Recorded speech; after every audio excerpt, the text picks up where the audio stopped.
তার মা নাম দিয়েছে হায়দারা, এমন যুবক তার নামই হায়দারা। আল্লাহু আকবার, আল্লাহু আকবার। বলছে ও আচ্ছা আচ্ছা, এত বাহাদুর তুমি। আরে বাবু, তোমার আসল নাম কি তাই বলো। এবার আলী বলছে ইসমি আলী, আমার আসল নাম হলো আলী। বলছে ও আচ্ছা আচ্ছা, তুমি কি আলী বিন আব্দুল মুত্তালিব?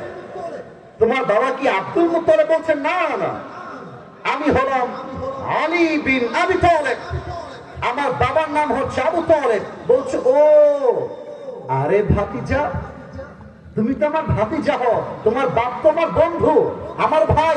এই ভাতিজা, আমি না বাচ্চাদের গায়ে হাত তুলি না, যাও যাও, তোমার সঙ্গে আমার যুদ্ধ হবে না। এবার আলী গায়ে আগুন লেগে গেছে। আলী বলছে এই বেটা, তুই বাচ্চা কাকে বলিস?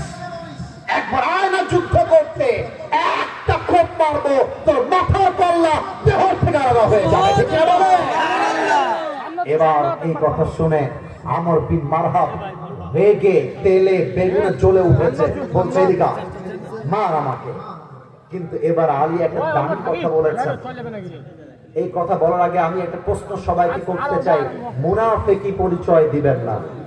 যদি আপনারা উত্তর না দেন, আমি বুঝবো এখানে স্বৈরাচারের দালালরা বসে আছেন। আমার কথা উত্তর করতে হবে। রংপুরে যে যুবকটা গুলি খেয়ে শহীদ হয়েছে, তার নাম কি? আরেকবার, তার নাম কি? আপনারা উত্তর দিবেন, আপনারা উত্তর দিবেন, আপনারা উত্তর দিবেন। People those who are from this stage, তারা উত্তর দিবে। এই ঠাকুরগাঁওবাসী, শহীদ আবু সাইদ রাস্তায় নেমে রংপুরে কাউকে আগ বাড়িয়ে গুলি মেরেছিল? বলেন না, গুলি মেরেছিল? কাউকে খুন করেছিল? কারো পেটে গিয়ে চাকু মেরেছিল? আমার ভাই কাউকে গুলি করে নাই, আমার ভাই কাউকে চাকু দিয়ে আঘাত করে নাই। আপনারা আমার ভাইয়ের বুকে গুলি করলেন কেন? আমার ভাইয়ের দাবি ছিল কোটার সংস্কার চাই, কোটার সংস্কার চাই। কিন্তু যখন শহীদ আবু সাইদের বুকে গুলি লেগেছে, এটা জাস্ট তার বুকে লাগে নাই, এটা বাংলার 18 কোটি মুসলমানদের কলিজায় গিয়ে আঘাত করেছে। আলী বলছে কাউকে আগ বাড়িয়ে মারতে যাওয়া যাবে না।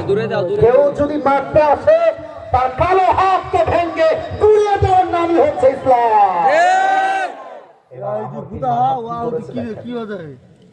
আমি কেন বুঝাই, ওই যে বক্স